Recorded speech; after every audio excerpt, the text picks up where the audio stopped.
Shalom guys. Shalom mga kapatid. It's been a while. Sobrang tagal ko hindi nakapag-vlog guys.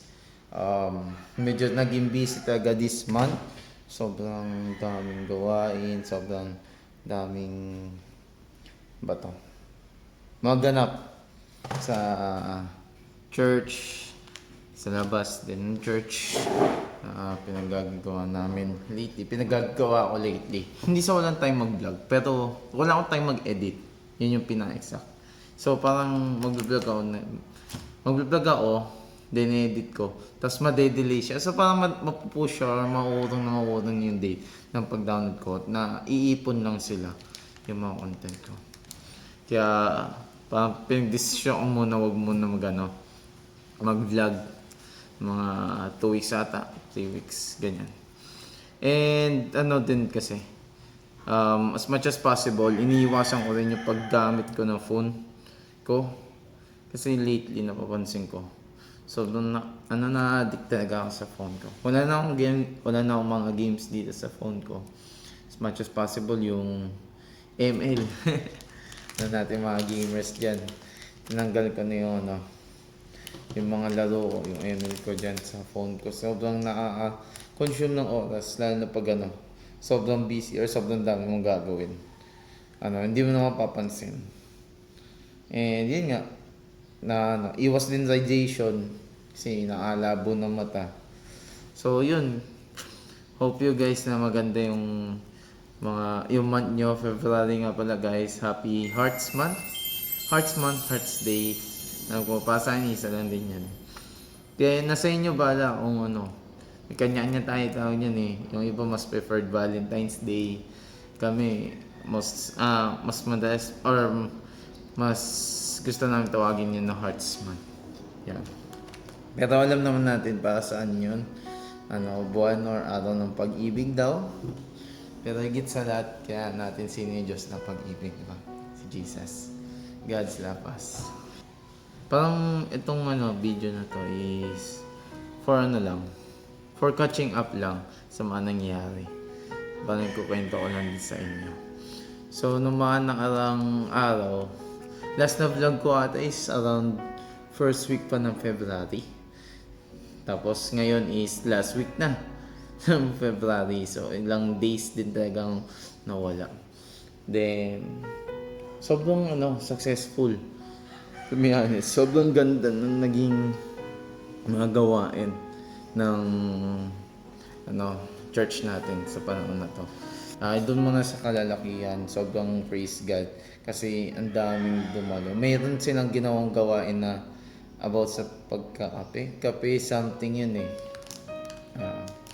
Kapetid ata yun eh. Nakuha din yun sa CCRT guys.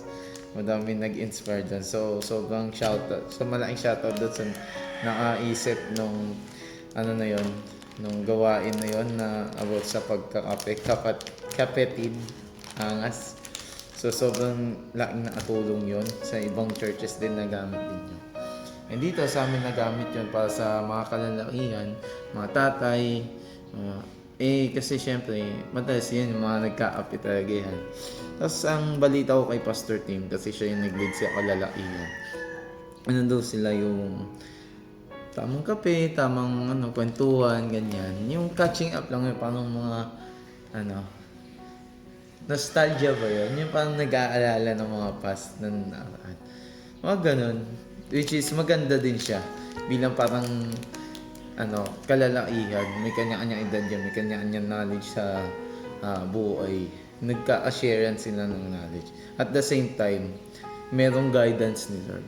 Or meron yung si pastor, parang magbibigay ng parang biblical approach regarding sa mga topics nila. So sobrang ganda, ang ganda na naging gawain nila. Sana nga nandun ako sayang.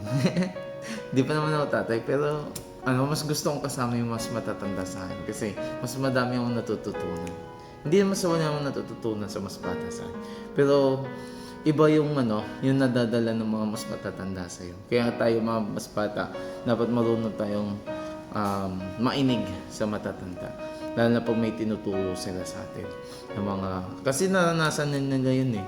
Parang yung mga bagay na yun, na daanan na nila. Sabi nga nila, napuntahan ko na yun. Papunta ka pa ng pabalik na, mga ganon. Which is somehow totoo. And syempre, dapat marunong din tayo tumansya kung ano yung mga bagay na i-apply natin. So yun, sobrang ganda. And next is yung sa mga kababaihan. Yan, kasama ko dyan. Kasi nag-assist ako sa nila. Kaya na Ate Josh, si Ate Josh yung yung nag-lead niyan. Ang ganda ng activity nila. Nag-bonsai making kami. Papakita ko yung mga picture na lang namin, guys. Sobrang ganda. Bigla ko napaisip parang napa-business minded din ako. Tapos nag-speaker din nun si Pastor Rani. Yung yung father ni Pastor Tim. Sobrang solid din. Nung una nga, akala ko yung vibes ng nung activity nila. Alam mo yung pag nandun ka sa mga networking, yung yayaman ka, mga ganon. Pero hindi in a bad way. Nakatawa lang. Ako pa naman may hawak na parang audio. Patugtog ako na parang pangtugtog business. So, natatawa na lang ako Pero yun nga, praise God sa yun. Sobrang nakikita ko, pag nandito ako, naikot ako sa mga bahay-bahay. Nakikita ko yung mga bonsai na pinaggagawa namin. Minsan nadadagdagan pa. Ang galing. Naging talaga siya, useful siya. At nagkaroon ng pagkaabalan yung mga kababaihan. Lalo na pag madalas na sa bahay na sila. Ganun. Ang ganda. Sobrang, at saka nag-build ng relationship din. Yun yung mahalaga Nagkaroon ng relationship sa lalaki sa kababaihan. Next is yung sa kabataan sa amin nila Eman. Yun. Praise God, sobrang halos parang 1 week yata, 2 weeks straight namin pinag-iisipan ni Eman kung ano yung gagawin namin. Kasi parang, paano ba to? Sa pera, syempre, pagbabudget. Kaya nga praise God talaga kasi meron mga kahit mabuting loob na nag-sponsor. Yan po sila Ate Josh, sila Ate Mirna, yung mga nagluto. Thank you God. And syempre sa successful na event namin, board games naman yung naisip namin. Kasi sa panahon ngayon, madalas sa mga kabataan is naumaling masyado sa mga online games lang, ganyan. Nakalimutan na paano yung mga nakapag-brainstorm na or paano nakapag-boost ng kaisipan natin ng mga laro, which is yung mga board games. Yung mga chess, checkers, Scrabble, yan. Mga solid na laro yan na nakapag-build din ng relationship and bond sa bawat isa. Uno, yan, ganda. Yung nakatawa niyan, yung naging champion sa sa event namin, sa board games competition. Hindi pa youth, mas bata pa, parang nasa KBC pa lang siya na level, si Sean. So parang hindi mo pwedeng i-judge Hindi mo ma-judge yung skill ng isang tao pagdating sa mga ganyang bagay. So yun, thank God din sa mga dumalo, syempre mga bagong mukha na dumalo, and sa mga youth nag-volunteer or tumulong sa pag-aayos, sa paggugupit ng mga pang-design, sa testing ng mga laro. Sobrang thankful ako kay Lord sa mga buhay ng mga taong ginamit para sa kanyang gawain. And yung pinaka-big event na nangyari this February is syempre yung dahilan kung bakit ginawa yung mga unang event. Di ba yung kalalakihan, kabataan, kababaihan, yung mga ginawa nilang event, promotion yun, parang paraan yun para ma-promote yung pinaka-big event namin noong February 22, which is yung Evangelical Medical Mission, which is sobrang success. Sobrang almost 200, hindi, 200 plus talaga. Kasi nag-cut off namin is 200. And sumobra pa kasi madaming talagang may kailangan ng parang check up, libreng gamot, praise God doon sa sa nagbigay or nag-sponsor ng libreng gamot. Sa panahon natin ngayon guys, sobrang mahal ng gamot. Kaya dapat halagaan natin yung katawan natin. Sobrang solid talaga. Thank God sa mga taong ginamit ni Lord. Sa mga shoutout dyan sa ngayon, nagpapa-shoutout pala yung mga tropa, yung mga kabataan na tropa natin dyan sa Medisyon na tumulong sa pagva-vital signs, pag-BP, ganyan. Sobrang solid. Thank God sa buhay niyo. And yun, sa mga doktor na nandun, 4 na doktor yun, so hindi ko na nakuha yung mga pangalan nila. Pero thank God talaga sa mga mabubuting tao na tumulong. Pati sa barangay, kay Nakap, sa mga barangay officials natin dyan na tumulong sa pagliligpit, sa pag-aayos, sa pag-i-sponsor or hindi mas pag-i-sponsor, pagpapairam ng venue yung court natin dito sa Talaba. So, yun. Sobrang thank God ako sa mga nagawa nating event natin ngayon. Sa mahirap ang buhay, madaming mga pagsubok na nangyari din this month. Pero pinakita pa rin ni Lord yung pag-ibig niya sa atin, yung pagmamahal niya sa atin, yung care niya sa atin sa pamamagitan ng mga gawain na yun, sa mga taong willing tumulong, yung tawag dito, yung mga problema na hinaharap natin, hindi tayo pinapabayaan. Sabi nga sa Corinto yata yan. Alam ko Corinto, yun yung walang problema or walang pagsubok na binibigay sa'yo, hindi mo kakayanin. So yun, sobrang thankful ako. Yun yung mga naging event or big events or highlight events na nangyari this month. And shoutout din pala sa Unida Ligas pala na nag-anniversary kahapon. Naikain kami doon ni Kuya Leo.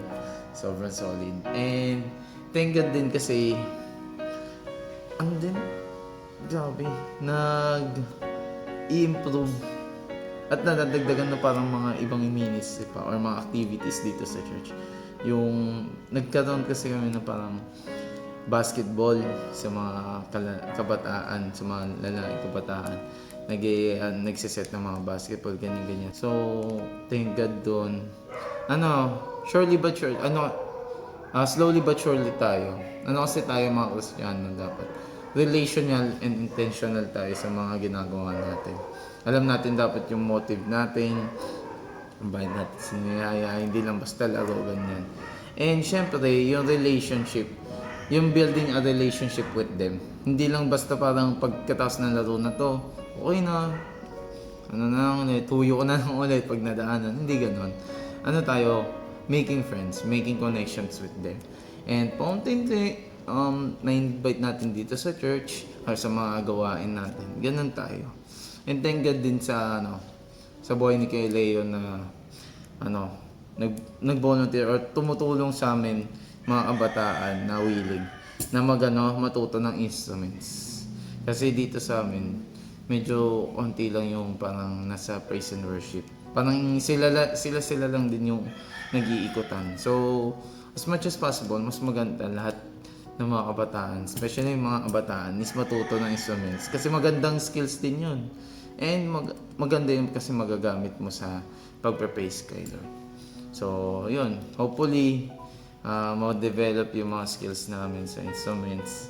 Ako, nagpa-practice ako drums. Tatapos ko nga lang, nakakaingali pala mag-drums. Nakakabaliw din pala mag-drums. Ewan ko minsan nagkakasabay yung paa, pati kamay na minsan dapat hindi pala ganun.